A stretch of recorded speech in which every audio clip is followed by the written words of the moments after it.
আগামীতে ইসলাম যদি আসে তারা চলবে তাদের আইজির কথা মতো। আইজি হবে আবার নিরপেক্ষ।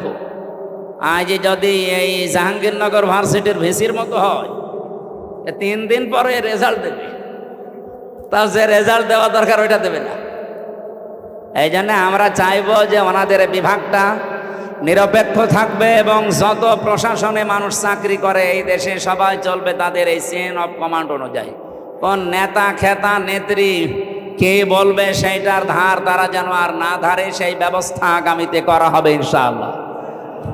2 নম্বরে তাদের একটা বিশাল বদনাম আছে যে তারা বাম হাতের ইনকাম করে। এটা আর নেই কারণ। কয়েকদিন আগে খুলনা রেঞ্জের ডিআইজি এসেছিল আমাদের কুষ্টিয়ায়, ওনার বাড়ি আপনাদের পাশে বগুড়াতে।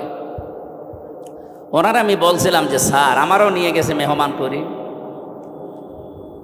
যে এই যে 8 ঘন্টার পরে যারা ডিউটি করে, বাংলাদেশে শুধু পুলিশেরই মনে হয় কোনো ডিউটি শেষ নেই, 24 ঘন্টায় ডিউটি। আমি কি বেশি বললাম স্যার? 24 ঘন্টায় ডিউটি না? পৃথিবীতে আপনি এমন একটা দেশ দেখান তো যে 8 ঘন্টার পরে আরো বেশি ডিউটি করলে তাদের ওভারটাইম দেওয়া হয় না। ওনারা 8 ঘন্টা ডিউটি করবে সরকারি, এরপরে যদি ডিউটি করা লাগে 2-4 ঘন্টা 5 ঘন্টা, 1 মাস পরে হিসাব করে ওভারটাইমের বেতন দেওয়া। ওনার উপরে ডিপেন্ডেন্ট ওনার মা বাবা ছেলে মেয়ে বউ আরো অনেক আত্মীয় স্বজন আছে, কারণ তারা মনে করে যে প্রশাসনে আছে, ও মনে হয় 2 হাত দিয়ে উপায় করছে। 2 নম্বরে ওনার যে 30, 32, 35, 40, 42 হাজার টাকা বেতন, বলেন এই যে বাজার চলছে, আপনি একটু কথাগুলো বাস্তবে নিয়ে যাবেন। খালি দোষ দিলেই হবে একজনের। এ লোকটার 42 হাজার টাকা মনে করেন বেতন, অথচ 8 ঘন্টা ডিউটির পরে যত ডিউটি করা হয়, এখান থেকে থানা কয় কিলো আমি জানি না, যেখানেই হোক এখান থেকে থানার এরিয়া কমপক্ষে 25-30 কিলোমিটার আছে সব মিলে। যেখানে যাবে ওনারা ওনার মোটরসাইকেল নিয়ে যাক, গাড়ি নিয়ে যাক, জনগণের খেদমতে যাবে তারা পাহারাদার হিসাবে, অথচ তেল কিনা লাগবে, খাবার খাওয়া লাগবে নিজের টাকা দিয়ে। এটা একটা বৈষম্য না? এই জন্যই তো বাম হাতের ইনকাম করা লাগে বাধ্য হয়ে। আর আমরা একবার এই দোষ চাপিয়ে দেই যে পুলিশ মানে ঘুষখোর, ঘুষ খায় কেন? আপনি সেই ব্যবস্থা করে দেন। 8 ঘন্টার পরে ডিউটি করলে ওভারটাইমের টাকা দেওয়া লাগবে, আর যেখানে জনগণের জন্য দায়িত্বে যাবে তাদের খাবারের এবং এই তেল খরচ দেওয়া লাগবে। দেখেন ওরা এরপরে কিছু করে কিনা। এটা ইসলাম আসলে আগামীতে আমরা করব ইনশাআল্লাহ। প্রশাসনের দায়িত্বে আজকে যারা এই মাহফিল শৃঙ্খলা ঠিক রাখার জন্য এসেছেন, আল্লাহ তাদের এই দায়িত্বটা আজকে যেন ইবাদত হিসাবে কবুল করে ইনশাআল্লাহ। মাহফিলের মঞ্চে বসা আছেন সম্মানিত ওলামা ইকরাম। আমি এই শব্দটা আলাদা করে বললাম কেন? কারণ আলেমদের মর্যাদা এত বেশি দিয়েছেন আল্লাহ। ইন্নামা ইয়াখশাল্লাহা মিন ইবাদিহিল উলামা। এই পৃথিবীতে সবচাইতে বেশি ভয় আমি আল্লাহকে করে আলেমরা। কিন্তু আলেম আবার আলেম হওয়া লাগবে। খালি নামের আগে আমার মতো মুফতি লেখা থাকলে আলেম? এখনো পর্যন্ত বাংলাদেশে বহু আলেম, বহু ইমাম, খতিব, তারা এই ধান্দায় আছে যে যদি ইসলামের পক্ষে কাজ করি, ইসলাম যদি এবার ক্ষমতায় না যায় তাহলে আমার ইমামতি থাকবে তো। আরে ভাই, আপনি ইমামতি নিয়ে আসেন, আর আপনার এই সন্দেহ কেন হয় যে ইসলাম এবার আসবে না? 92% মুসলমান এই দেশে, আর যে জোয়ার উঠেছে ডাকসু আর জাকসুর পরে, এদেশে আমার বিশ্বাস ইসলাম এবার রাষ্ট্রে যাবে ইনশাআল্লাহ। কোন সন্তান মাইক হাতে নিয়ে যদি বলে যে আমার বাবার সম্পদ আমি পাই কি না পাই আমার সন্দেহ লাগছে, ওটা কি সন্তান নাকি অন্য কিছু? আরে গ্রামের লোক বলবে না যে আপনি নিজের বাবার সন্তান আপনি পাবেন না, মানে আপনি উত্তরাধিকারী সূত্রে তো পাবেন, অন্য কেউ পাবে? সন্তান এটা বললে যেমন পাগল। যে মানুষগুলোর জ্ঞান আছে, যাদের নামের আগে আমরা আলেম লেখা দেখি, এখনো তারা অ্যাক্টিভ না। তাই আপনি আবার কবে হবেন? যদি ইসলাম এসে যায় আপনি কিন্তু সমস্যায় পড়ে যাবেন। 100% বিশ্বাস করবেন, আমি তো করি এবার ইসলাম এ দেশের রাষ্ট্র ক্ষমতায় আসবেই। আমি শেষে হর্ষাই লাগিয়েছি, এটাকে আমি বানালাম। সূরা আলে ইমরানে আল্লাহ জানিয়েছেন ওয়ালা তাহিনু ওয়ালা তাহজানু ওয়া আনতুমুল আ'লাউনা ইন কুনতুম মুমিনিন। কোনো ভয় নেই, কোনো চিন্তা নেই, দুশ্চিন্তারও কারণ নেই। ওয়া আনতুমুল আ'লাউনা, এখানে আলেম আছে কিনা আমি জানি না, এখানে শব্দ ছিল আনতুম আ'লাউনা, অথচ আল্লাহ পাক আ'লাউনার আগে আলিফ লাম লাগিয়ে দিয়ে নির্দিষ্ট করে দিয়েছেন। আরবি গ্রামার অনুযায়ী মুবতাদা যদি মারিফা নির্দিষ্ট হয়, খবর হবে নাকেরা অনির্দিষ্ট। রব্বুল আলামিন এখানে খবর যেটা নাকেরা অনির্দিষ্ট সেইটাও মারিফা নির্দিষ্ট বানিয়ে দিলেন। খবর যদি কোনো সময় মারিফা হয়ে যায় ফিদুল হাসরা, হসরের ফায়দা দেয়। বাংলা অর্থ দাঁড়ায় হবে, শুধু হবে না, শেষে হর্ষাই লাগাতে হবে। আল্লাহ পাক যেহেতু গ্যারান্টি দিলেন নিজে যে বিজয় তোমরা হবে যদি শুধুমাত্র মুমিন হতে পারো। বাংলার মুসলমানেরা জবান খুলে বলবেন বিজয় দেওয়ার একচ্ছত্র মালিকানা কার? মুমিন হওয়ার দায়িত্ব কার? আল্লাহ মুমিন হবে আর আপনি কি করবেন? হ্যাঁ, না হয়নি ভাই। আল্লাহ তো মুমিন আছে, ওনার নামই তো মুমিন।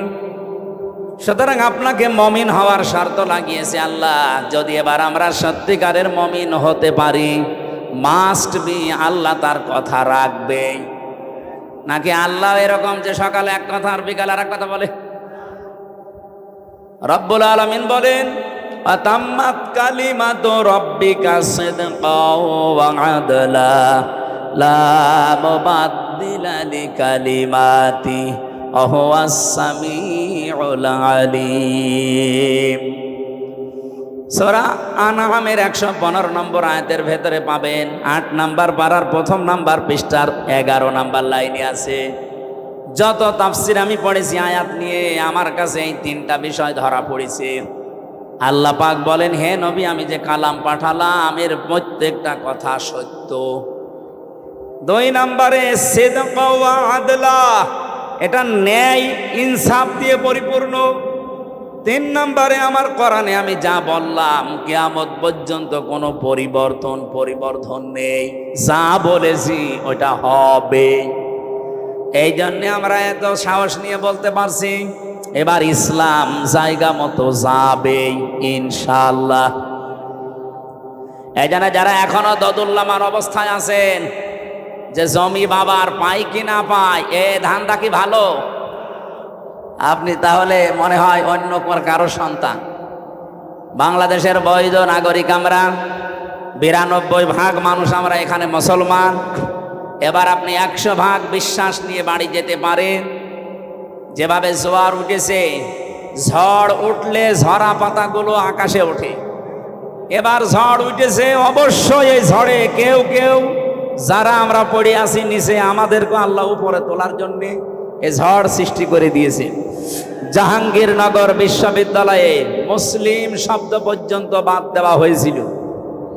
ইসলামী সাবজেক্ট যেই কয়টা ছিল, কেউ পরিচয় দিলে তাকে হত্যা করা কোনো ব্যাপারই না, এরকম জায়গা ওইটা। অথচ সেখানে আজ নারায়ে তাকবীর আল্লাহু আকবার ধ্বনি উঠতেছে। এটা একটা আশ্চর্য না? এতগুলো কাজ আল্লাহ যখন করে দিচ্ছে সামনে রাখছো চক্ষু যাই আছে, আমার মনে হচ্ছে আল্লাহ সবগুলোতে বিজয় দেবে ইনশাআল্লাহ। দল মত জাতি বর্ণ ধর্ম নির্বিশেষে, যেহেতু গোবিন্দগঞ্জ নাম শুনলে বোঝা যাচ্ছে এখানে অন্য ধর্মের লোক আছে, এজন্য সবাইকে নিয়ে আমরা আল্লাহর দরবারে শুকরিয়া জানাচ্ছি, যেহেতু তাদেরও মালিক আল্লাহ। তাদের মালিককে গত পরশুদিন আমার কুষ্টিয়ায় অনুষ্ঠান ছিল। পরশুদিন না কালকে কি বার? শুক্রবার ছিল। হ্যাঁ, জমান নামাজ পড়ে আমি ওদের যে কেন্দ্রীয় মন্দির, ওই মন্দিরে গিয়েছিলাম। ওখানকার যিনি কেন্দ্রীয় মন্দিরের সভাপতি, সবার সাথে কথা বলার পরে প্রায় 100 ঘর হিন্দু আছে ওই পাড়াতে। ওনারা আমাকে আশ্বস্ত করেছে যে এবার আপনাকে আমরা ভোট দেব, কিন্তু আমাদের যে দাবিগুলো আছে আমরা যেন আতঙ্কে না থাকি, এইটা আপনারা দেখবেন। আমরা গ্যারান্টি দিয়েছি যে ইসলাম যদি আসে এই দেশের কোনো ধর্মের মানুষ আতঙ্কে থাকবে না ইনশাআল্লাহ। আপনার ধর্ম আপনি পালন করেন, আমার দাওয়াত দেওয়ার দরকার আমি দেব, কি কথা বলেন না কেন? সুতরাং দলমত নির্বিশেষে যারা এসেছেন আসেন, আমরা আমাদের মালিক যিনি সত্যিকারের মালিক তার দরবারে শুকরিয়া আদায় করি, বলেন আলহামদুলিল্লাহ। এই পৃথিবীতে আল্লাহ যখন খুশি হয় কারো উপরে, এই এদিকে তাকান, এখানে একটু নড়াচড়া কম করো, আমরা একটা ক্লাস করব ঘন্টাখানিক, থাকবেন তো? এই পৃথিবীতে আল্লাহ যখন কারো উপরে খুশি হয় তখন তার বাড়িতে আল্লাহ কন্যা সন্তান পাঠায়। তাহলে যাদের মেয়ে আছে আপনি বিশ্বাস করতে পারেন যে আল্লাহ আপনার উপরে অন্তত খুশি হয়েছে। মেয়ে হলে খুশি হয় আল্লাহ, কিন্তু যার মেয়ে হয়েছে এই লোকটা নারাজ, এরকম মানুষ নেই? আপনাদেরকে আহ্বান জানাচ্ছি, আল্লাহ যেই কাজ করতে পেরে উনি খুশি, আমরা ওই কাজ পেয়ে খুশি কিনা বলেন তো? আজকে থেকে আর রাগ করবেন না। আপনি জান্নাত পাবেন কি পাবেন না সে গ্যারান্টি কিন্তু আপনি নিজেও দিতে পারেন না, পারেন না? কিন্তু আমি গ্যারান্টি দিতে পারি, যার মেয়ে বাড়িতে একটা মেয়ে আছে, যদি 3টা দায়িত্ব পালন করতে পারেন মাস্ট বি আপনি একটা জান্নাত পাবেন। না আমারও ভুল হয়েছে, একটা জান্নাতের কথা আমি কোরআন আর হাদিসে পাইনি। কোন মানুষ যদি পৃথিবীতে একটা মেয়ে লোকের জন্য 3টা কাজ করে আল্লাহ তাকে জান্নাত দেবেন, এই কথা পেয়েছি। কিন্তু যত জায়গায় আপনি জান্নাতের বর্ণনা দেখতে পাবেন কোরআনে, আপনি দেখবেন অধিকাংশ জায়গায় আল্লাহ বহু বচন দিয়েছেন। আপনি একটু চেষ্টা করেন কোরআনের এই আয়াতটা বোঝার। জান্নাতিন তাজরি মিন তাহতিহাল আনহার ওয়া মাসাকিনা তাইয়্যিবাতান ফি জান্নাতি আদন। এই যে শব্দের ভেতরে 2টা জান্নাত বললাম, 2টাই কিন্তু বহু বচন। আল্লাহ এক বচন দিতে পারতেন, একটা জান্নাত বহু বচন, মাসাকিন বহু বচন দিলেন কেন? আমরা যারা আরবি গ্রামার বুঝি, পৃথিবীর বহু ভাষায় আমরা দেখেছি এক বচন বহু বচন আছে, কিন্তু আরবের নিয়মটা আলাদা। এখানে এক বচন আছে, দ্বিবচন আছে, বহু বচন আছে। আমি আয়াতটা নিয়ে গবেষণা করলাম, যে চিন্তা করে দেখলাম যে আল্লাহ জান্নাতের কথা বলতে গেলে এখানে বহু বচন লাগিয়েছেন কেন? যেহেতু আরবিতে এক বচনের পরে দ্বিবচন হয়, এরপরে 2-এর উপরে গেলে সেটা বহু বচন হয়। রব্বুল আলামিন তাফসীর পড়তে গিয়ে আমার মাথায় এসেছে এটা, পৃথিবীতে মানুষকে যদি আল্লাহ জান্নাত দেয়, যেহেতু বহু বচন আছে, কম পক্ষে 2 হলে বহু বচন হয় না, 3 হওয়া লাগে। কথা বলেন না কেন? তাহলে আপনি যদি জান্নাত একটা পান, কম পক্ষে 3টা জান্নাত পাবেন। আমার কথা মনে হয় বোঝেননি। আপনাকে আল্লাহ জান্নাত দেওয়ার ওয়াদা দিয়েছেন নবীজির মাধ্যমে, একটা মেয়ে হলে জান্নাত দেবে। তাহলে একটা জান্নাত হচ্ছে, তার মানে কয়টা বলেন? হাদিসের ভাষায় একটা জান্নাতও যদি আল্লাহ দেয় এই পৃথিবীর 10 পৃথিবীর সমান, তাহলে 3টা দিলে এগুলো তো সব হাওয়ায় ঘুরছে। এই বিশ্বাসটা আপনাকে তৈরি করা লাগবে মুমিন হিসাবে। তাহলে একটা মেয়ে হলে কমপক্ষে আপনি 30টা জান্নাতের মালিক পরিমাণ। জোরে বলেন সুবহানাল্লাহ। কিন্তু কাজ করা লাগবে এই মেয়ে লোকের জন্য কয়টা? 3টা। 1 নম্বরে আপনি খুশি হয়ে তাকে আদর যত্ন দেবেন, ভালোবাসবেন। 2 নম্বরে তাকে দিন শেখাবেন। 3 নম্বরে সৎ পাত্র দেখে পাত্রস্থ করবেন। হ্যাঁ, আমি দেখেছি বাংলাদেশের বহু বাবা মা গার্জিয়ান এই 3টার হয়তো একটা করে, বাকি 2টা অধিকাংশ পিতা মাতাই করতে চায় না। আর সন্তান হলে অনেক খুশি, ওর পেছনে খরচ করে, ভালোবাসা দেয়, মহাব্বত দেখায়, কিন্তু 2 নম্বরে তাকে দিন শিক্ষা দেওয়া লাগবে। এইটার বেলায় অনেকেই উদাসীন, গাফেল। এমনকি এখন যিনি দায়িত্বে আছেন উনি কিন্তু দুই নবীর নাম নিয়ে বসে আছেন, ডক্টর মোহাম্মদ ইউনুস। কয় নবী? মোহাম্মদ একটা, ইউনুস একটা। অথচ যে কয়েকদিন আগে 1 থেকে 5 পর্যন্ত 1 থেকে 5 পর্যন্ত প্রাইমারিতে শিক্ষক নিয়োগ দেওয়া হয়েছে গানের। এর কথা বলছেন না, শরীর চর্চার। আপনি একজন মুসলমান 2 নবীর নাম নিয়ে বসে আছেন চেয়ারে। 92% মুসলমানের দেশে আপনি নাচের মাস্টার নিলেন, শরীর চর্চার মাস্টার নিলেন, গানের মাস্টার নিলেন, একটা আলেমকে দিয়ে কোরআন শিক্ষার মাস্টার নেওয়া যায়নি? এ দাবি আমরা জানাচ্ছি আজকে। সারা বাংলাদেশের মুসলমানদের এবং মানুষের একই দাবি যে আপনি যেহেতু ফেব্রুয়ারির 12 তারিখে নির্বাচন দিয়ে চলে যাবেন, যান, এমন একটা কাজ করে যান যেহেতু আপনি অমর হয়ে থাকবেন। আমরা মুসলমানের এই দেশে 1 থেকে 5 পর্যন্ত একটা ধর্মীয় শিক্ষা চাই না? চাই না? কারা চান দেখি? লিল্লাহে তাকবীর। দেখেন তো হাত তুলেছে কিনা?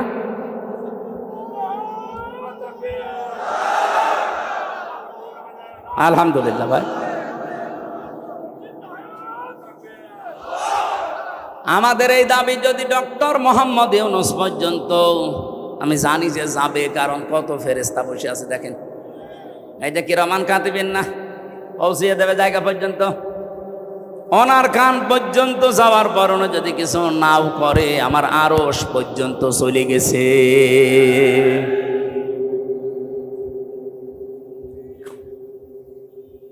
হযরতে ইব্রাহিমের পক্ষে একটা ব্যাঙ ছিল, শুধু প্রসাব করেছিল। ফেরেশতা জিবরাইল এসে ডাক দিয়েছে, এতটুকু পোষাবে নমরুদের বিশাল অগ্নিকুণ্ড, কিছুই হবে না। ব্যাঙ ওই দিন বলেছে, ফেরেশতা আমি জানি আমার পোষাবে, কিছু হবে না, কারণ এত প্রজ্বলিত আগুন 1 কিলোমিটার উপর দিয়ে যদি পাখি উড়ে যায়, ঝলসে পড়ে যায়, কি দাও দাও করছে আগুন। সেখানে আমি এত দূর থেকে শুধু প্রসাব করছি, আমি জানি কিছু হবে না, কিন্তু আমার মালিক আল্লাহকে দেখাতে চায় যে আমি নবী ইব্রাহিমের পক্ষে আছি, নমরুদের বিপক্ষে আছি। আল্লাহ তার এই কথাটা এত বেশি পছন্দ করেছিলেন, ওই দিন থেকে আইন পাশ হয়ে গেছে, কিয়ামত পর্যন্ত যত ব্যাঙ দুনিয়ায় আসবে, ব্যাঙের পোষা পাক। শুধু ইব্রাহিম নবীর পক্ষে থাকার কারণে ব্যাঙের পোশাক যদি পাক হয়ে যেতে পারে, আমরা যে আজকে কোরআনের পক্ষে শুধু হাত তুলে জানান দিয়েছি, কিয়ামতের দিন এটা যেন নাজাতের ওসিলা হয়ে যায়। গাইবান্ধাবাসী, তাহলে কন্যা সন্তান হলে প্রথম আপনার দায়িত্ব ভালোবাসা। আপনি খুশি হয়ে ভালোবাসবেন, তাকে মহাব্বত করবেন। 2 নম্বরে দিনের শিক্ষা দেওয়া, কিন্তু সে পরিবেশটা যদি নষ্ট করে দেওয়া হয়, তো শিক্ষা দেব কোথায়? সবাই তো আর মাদ্রাসায় ছেলে মেয়েকে দেয় না, কথা বলছে না কেন? স্কুলেই দেন। মুসলমানের দেশে স্কুলের সিস্টেমগুলো এই করেন, 1 থেকে 5 পর্যন্ত পড়লেও যেন ইসলামের মৌলিক নিয়ম নীতিগুলো অলরেডি জেনে ফেলে, এরকম ব্যবস্থা একটা করে দেন। আর সেইটা এখন কিন্তু সময়। আগে যারা ছিল, আমি নাম নিতেও ঘৃণা করি, এই জালেমা মহিলার, ওরা 1 থেকে 5 পর্যন্ত পড়ার পরে একটা ছেলে বৃত্তি পরীক্ষা দেয়। আমি নিজেও বৃত্তি দিয়েছি। এরপরেও 8এও বৃত্তি পরীক্ষা আছে। 100 মার্কের কোরআন আর হাদিস ছিল আগে, আমি নিজে পরীক্ষা দিয়েছিলাম। এতে 15.5 বছরে জালেমা যাদের দায়িত্ব দিয়েছিল, এই শিক্ষামন্ত্রী নামে কলঙ্ক, এই নাস্তিকগুলো 1 থেকে 5-এ পড়ার পর বৃত্তি পরীক্ষা দেবে, 100 মার্কের কোরআন হাদিস ওই শয়তানরা তুলে দিয়েছে। আমরা চাই ওইটা আবার পূর্ণবহাল করা হোক। কথা বলেন না কেন? আরে মানুষ পরীক্ষার ছলে হলেও পড়ে, ওটা যদি সিলেবাসে না থাকে, ও তো আস্তে আস্তে সবই ভুলে যাবে। গত বছর আমি জেল থেকে বের হওয়ার পরে একটা মাহফিলে এসেছিলাম, এই যে পাশের জেলা নীলফামারী। নীলফামারীর একটা থানা আছে কিশোরগঞ্জ, ওখানে একটা বৃদ্ধাশ্রম আছে, দেখতে গিয়েছিলাম। যে দেখি এদিকে 25 জন মা, এদিকে 25 জন বাবা, মুরব্বী সব বসে আছে। যেই কয়জনের সাথে কথা বলেছি, সবগুলো হাওমাও করে কাঁদছিল। এক মহিলা আমার হাত চেপে ধরে, মুরব্বী মানুষ, বলছে বাবা আমার 3টা ছেলে মেয়ে সব বিদেশে থাকে, কিন্তু আজকে আমি এখানে পড়ে আছি এই বৃদ্ধাশ্রমে। বললাম আপনার কি মনে হয় এখানে পড়ে থাকার কারণে বলেন তো? উনি আমার 2টি কথা বলেছিলেন। 1 নম্বরে প্রথম দোষটা আমার, 2 নম্বরের দোষ আমার পুত্রবধূর। প্রথম দোষ আমার এই 3টা ছেলে মেয়ে সব হায়ার এডুকেটেড, অনার্স মাস্টার্স করা, সব বাইরের দেশে থাকে। আমি তাদেরকে দ্বীনের শিক্ষা, কোরআনের শিক্ষাটা ছোটবেলা থেকে দেইনি, এইটা আমার অপরাধ। ঠিক আছে। 2 নম্বরে আমার যে পুত্র বধূ সবগুলো মডার্ন, আল্ট্রা মডার্ন, এরা আমার ছেলেদেরকে কান ভাঙিয়েছে যে এই বুড়ি মানুষ বাড়ি রাখার দরকার নেই।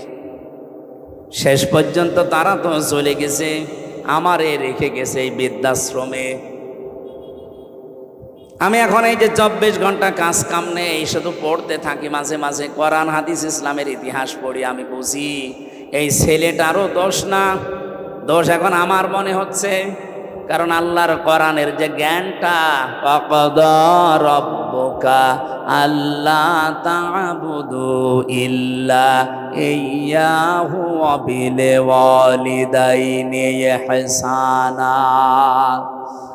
আল্লাহ বলেন আমি রায় দিলাম, আমি রায় দিয়ে দিলাম, সিদ্ধান্ত দিলাম, ফায়সালা দিলাম, আমি আল্লাহ লিখে দিলাম, আমি আল্লাহ ছাড়া কারো ইবাদত করা যাবে না। আর তোমাদের মা বাবা যাদের আছে তাদের সাথে ভালো ব্যবহার করা লাগবে। আল্লাহর পরে যাদের স্থান তারা কারা বলেন বলেন? সেই মা বাবা, তাদেরই তারা স্থান জানে না, কারণ তারা এ বিষয়ে জ্ঞান অর্জন করে নাই। তাদেরকে যেহেতু আমরা শেখাতে পারি না, এই জন্য প্রথম দোষটাই আমার। আমরা আশা করব যারা দায়িত্বে আছেন আপনারাও মুরব্বী হবেন, আপনাদের আগামী প্রজন্ম যদি বৃদ্ধাশ্রমে আপনাদের রেখে না আসে, আল্লাহর পরে আপনার স্থান এটা যদি না জানে, আপনাদের কপালেও আসতেছে। যেন আমার মনে হয় এই মুহূর্তে 1 থেকে 5 পর্যন্ত এমন সিস্টেম করা দরকার, মানুষ যেন হাফ আলেম হয়ে যায়। এ দাবি কি শুধু আমার একার না সবার? মেয়েটার জন্য 3 নম্বরে আপনি সৎ পাত্র দেখবেন। আজ মেয়ের বাবা যারা অনেকে সৎ পাত্র দেখে না, দেখে যে এ ছেলের মাল আছে কিনা, নাকি এ জেলায় এসব নেই? বলেন তো, নবীজি তার 4টা মেয়ে বিয়ে দিয়েছিলেন, সব চাইতে আদরের যেটা ফাতেমা তো জহরা। কত ধনী এই মানুষের সন্তান বিয়ের প্রস্তাব দিয়েছে, বিশ্বনবী বলেন না। উনি যদি চিন্তা করতেন যে ধনী মানুষের কাছে দিলে আমার মেয়ে সুখে থাকবে, মক্কার বহু ধনাঢ্য মানুষেরা তাদের প্রস্তাব দিয়েছিল, একটাতেও রাজি হয়নি। এমন একটা মানুষের সাথে নবীজি রাজি হয়েছেন যার নিজের বাড়ি বলেও ছিল না, নবীর বাড়িতে থাকতো। এজন্য সৎ পাত্র হওয়া লাগবে।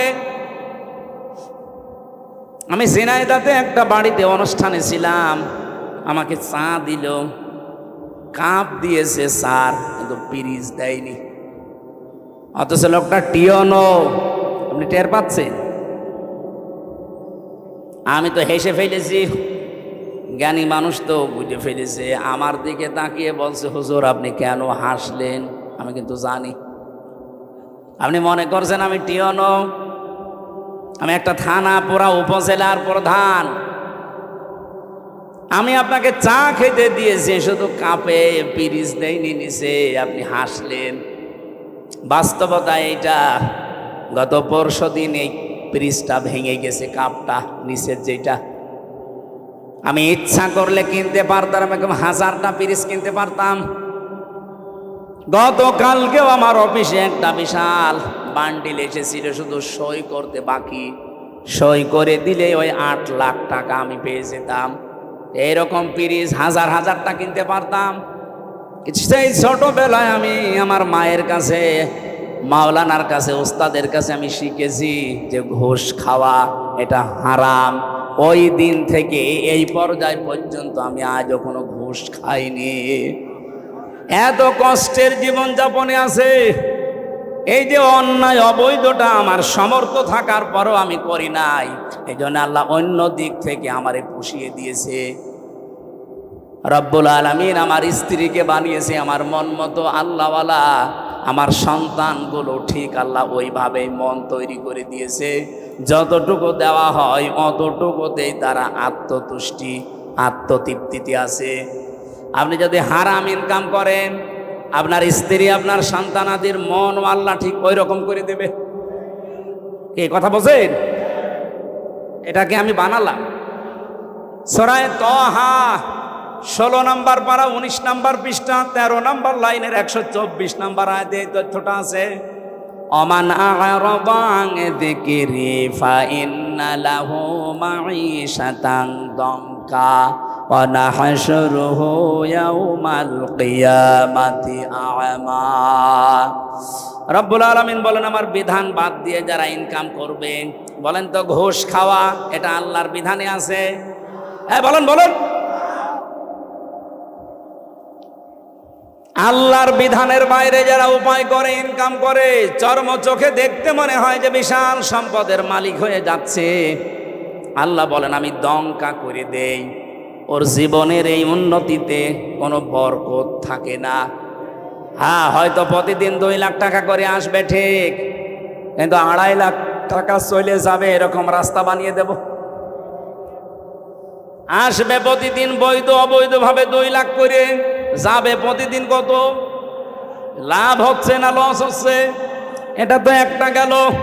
সবচাইতে বড় বিষয়, আমি ওর অন্তর থেকে শান্তি তুলে নেব। এই দঙ্কা শব্দের ব্যাখ্যা হচ্ছে ওর জীবনের কোনো কিছুতে আমি শান্তি রাখবো না। ওর বউ চলবে ওর অবাধ্য হয়ে, সন্তান আদিগুলো নষ্ট হয়ে যাবে, কারণ এই প্রভাব পড়বে। হারাম ইনকাম করে যা খাওয়াচ্ছেন এই সন্তানগুলো হারাম হয়ে যাবে। এতটুকু আল্লাহ যদি শেষ করে দিতেন আয়াতই পড়তাম না। এর পরেরটা আরো ঝামেলা। ওয়া নাহশুরুহু ইয়াউমাল কিয়ামাতি আ'মা। কিয়ামতের দিন ওকে যখন তুলবো ওর চোখ থাকবে না, অন্ধ হয়ে উঠবে। আমি আল্লাহর সামনে দাঁড়িয়ে বলবে, ক্বালা রাব্বি লিমা হাসারতানি আ'মা। হে আল্লাহ, আমার তো চোখ ছিল, আমি অন্ধ কেন? রব্বুল আলামিন এবারে মানে কঠিন কথা জানালেন যে আমি ওকে সঙ্গে সঙ্গে ধমক দেব। ক্বালা কাযালিকা আতাতকা আয়াতুনা ফানাসিতাহা। তোর সামনে আমার আয়াতগুলো এইভাবেই তেলাওয়াত হতো। হাজার হাজার আলেম ওলামা নবী রাসূলরা তোকে এইভাবে শুনিয়েছে। আমার আয়াতগুলো শোনার পরে এভাবে না শোনার ভান করেছিলি, জানার পরে যেভাবে না জানার ভান করতিস, যেভাবে ভুলে গিয়েছিলি জানার পরে, আজকে তোরে আমি আল্লাহ ভুলে গেলাম। তুই যে আমার বান্দা ছিলি, তুই যে আমার বান্দি ছিলি, কোনোদিন আমার এই জবানে তোর নাম আমি আর উচ্চারণ করব না। বলেন নাউজুবিল্লাহ।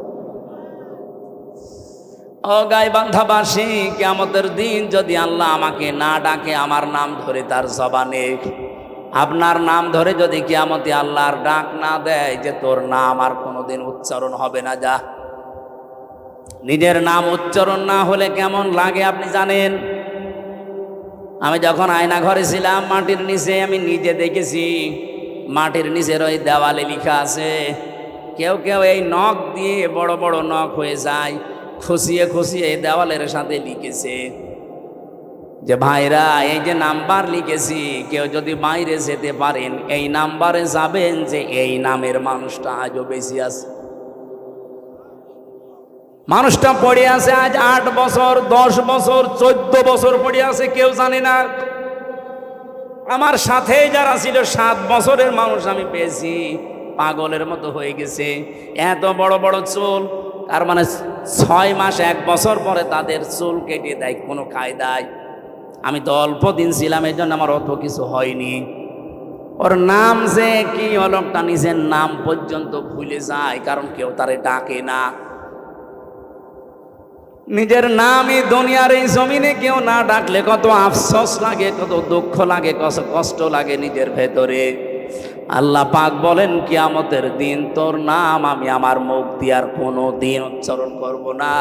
তুই যে আমার বান্দা ছিলি, তোকে আমি বানিয়েছিলাম, আমি ওইটা ভুলে যাব। এই আয়াতটা পড়ার পরে আমার সবচাইতে বেশি টেনশন হয়, ওয়াকাযালিকাল ইয়াউমা তুনসা দিয়েছেন আল্লাহ, জীবনেও আপনার নাম আর উচ্চারণ হবে না, ওই শেষ।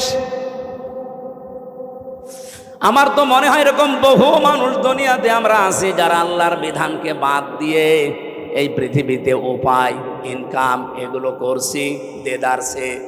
আশা করছি এই মাইকের আওয়াজ শোনার পরে এই মানুষগুলোর জীবন থামবে।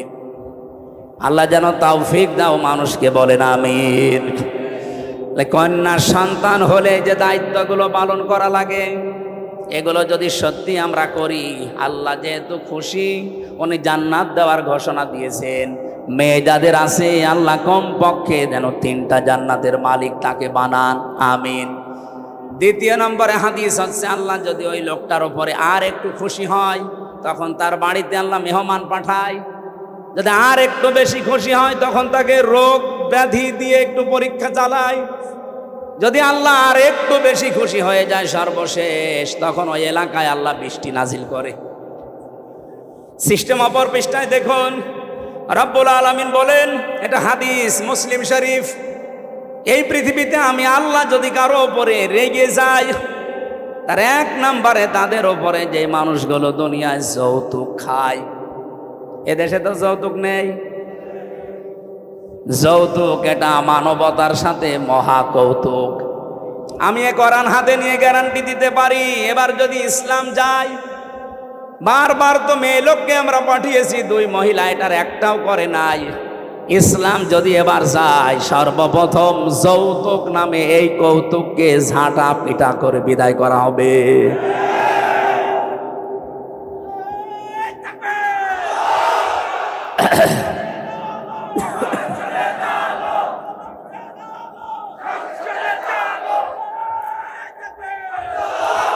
রংপুর বিভাগের মানুষেরা, এটা শুধু যৌতুকের বিষয় না, বহু বাড়িতে আমরা এখনো পর্যন্ত দেখি 200, 300, 500 মানুষকে নিয়ে যাচ্ছে বরযাত্রী।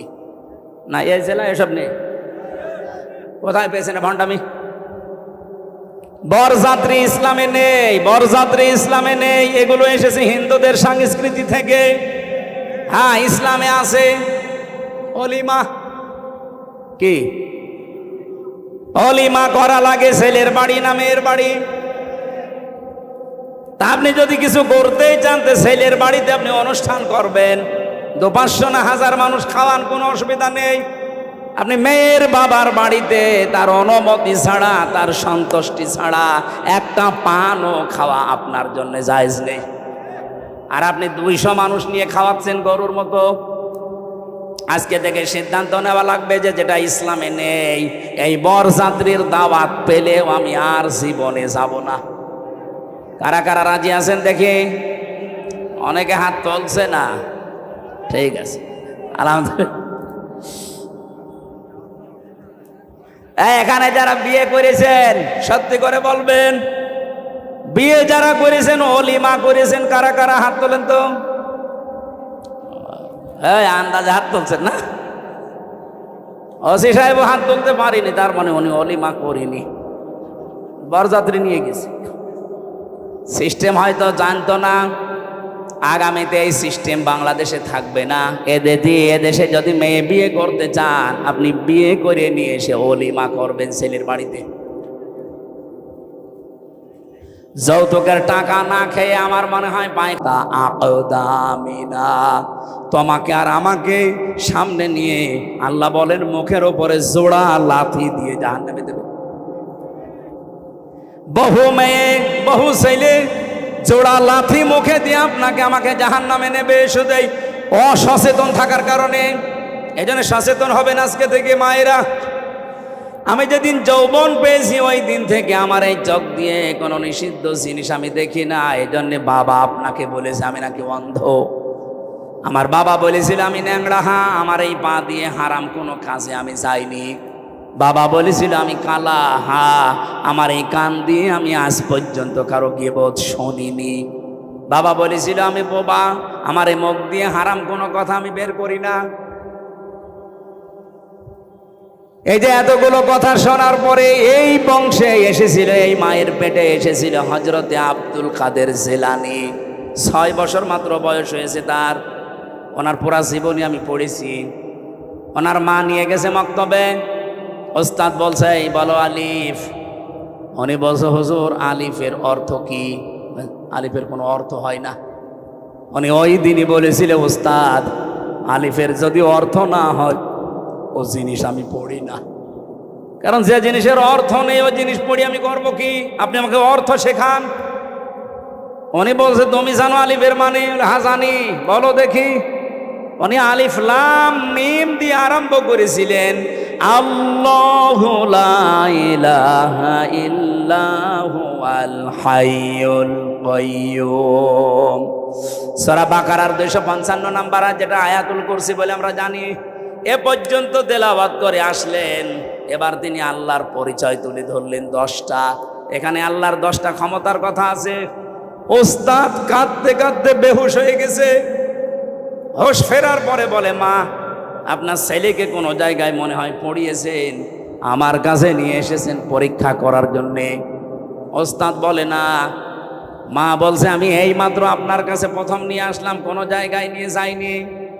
ওস্তাদ বলছে আপনার দোষ সৌভাগ্য যে এতটুকু বাচ্চা এর কোরআনে কারিমের প্রায় 18 পারা পর্যন্ত আয়ত্ত করা আছে। প্রতিটি আয়াত সে সুন্দর করে পড়তে পারে, অনেক আয়াতের অর্থও সে বোঝে। আমাকে আল্লাহর 10টা ক্ষমতা শুনিয়েছে আয়াতুল কুরসি দিয়ে। মা আমার কান্না আরম্ভ করলেন।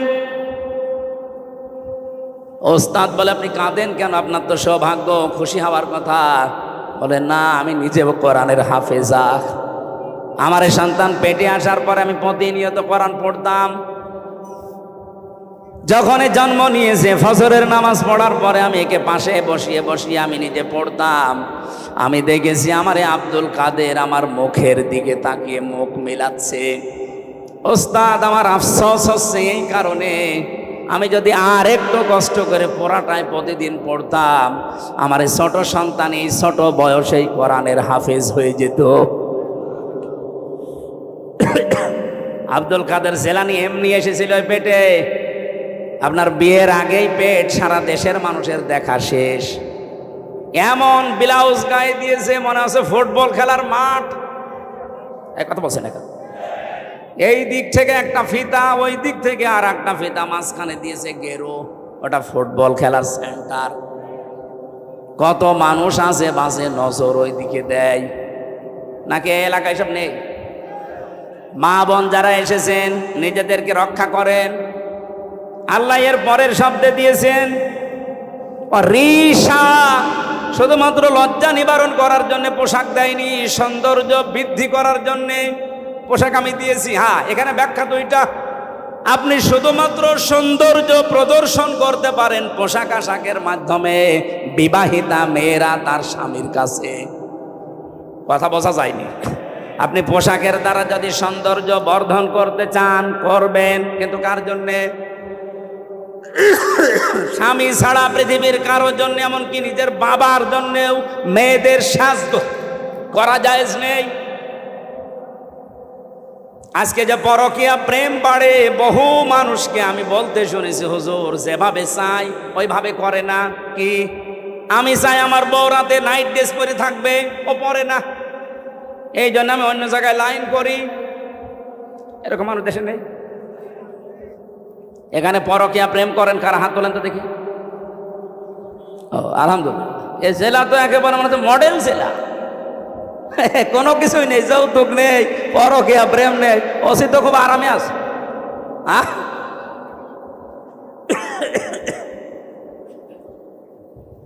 না, মেয়েদের কিছু উদাসীনতার কারণে হাজারো স্বামী খারাপ হয়ে যাচ্ছে। এরা যে কল দিয়ে বলে একেবারে মিথ্যা হলে তো বলতো না। সম্মানিত মা বোনেরা, এই রিশার ব্যাখ্যা যেটা আপনি কিন্তু ধরা পড়ে যাবেন। আশা করছি আপনি একটু অ্যাক্টিভ হবেন এই ব্যাপারে। লিবাসুত তাকওয়া যালিকা খায়র। আল্লাহ বলেন সর্বোত্তম পোশাক হচ্ছে তাকওয়ার পোশাক। প্রশ্ন আসতে পারে তাকওয়ার আবার পোশাক হয়? হ্যাঁ হয়। তাকওয়ার পোশাক কি? এখানে যদি প্রশ্ন করা হয় 100 জনের 98 জন বলতে পারবেন না। লিবাসুত তাকওয়া যালিকা খায়র, আল্লাহ বলেন তাকওয়ার পোশাক সর্বোত্তম। কি এটা জানো? তাকওয়ার পোশাক হচ্ছে আল্লাহর নির্দেশ এবং আদেশ, নিষেধ এবং আদেশগুলো নিজের জীবনে সেট করা, এটা একটা পোশাক। এই পোশাকটা আমাদের দেশে নেই, এমনকি পরিবেশও নেই। একজন মানুষ যেই পোশাক পরবে সে পোশাক পরে টিকে থাকার মতো জায়গাও এ দেশে নেই। ওসি সাহেব চেষ্টা করছে বাঁচার, উনি বাঁচতে পারছে না। ওনার উপরে এমন আল্লাহর ওলি বসে আছে যে ওনাকে খারাপ হতে বাধ্য করে। আমি কি বেশি বলে ফেললাম? এরকম জায়গা দেশে নেই। এই জন্য আমাদের একেবারে শুরু থেকে শেষ পর্যন্ত এমনভাবে তৈরি করা দরকার, আগামীতে ইসলাম দিয়ে আমরা সাজাবো, ও দুর্নীতির দল বাংলাদেশে থাকবে না ইনশাআল্লাহ। বাইরের দেশগুলো ঘোরাঘুরি করে আমার এতটুকু অভিজ্ঞতা হয়েছে, তারা দাঁড়িয়ে গেছে শুধুমাত্র দুর্নীতি আর খাদ্যে ভেজাল তারা দেয় না, এই কারণে। আপনি দেখেন মালয়েশিয়া 2004 সাল থেকে তারা দাঁড়িয়ে গেছে। এই 21 বছরে তারা বিশ্বের মানচিত্রে আজ একটা নাম করা দেশ। আর আমরা 54 বছরেও দাঁড়াতে পারিনি, কারণ দুইটা, এদেশে দুর্নীতি বন্ধ হয় না আর খাদ্যে ভেজাল দেওয়া শেষ হয় না।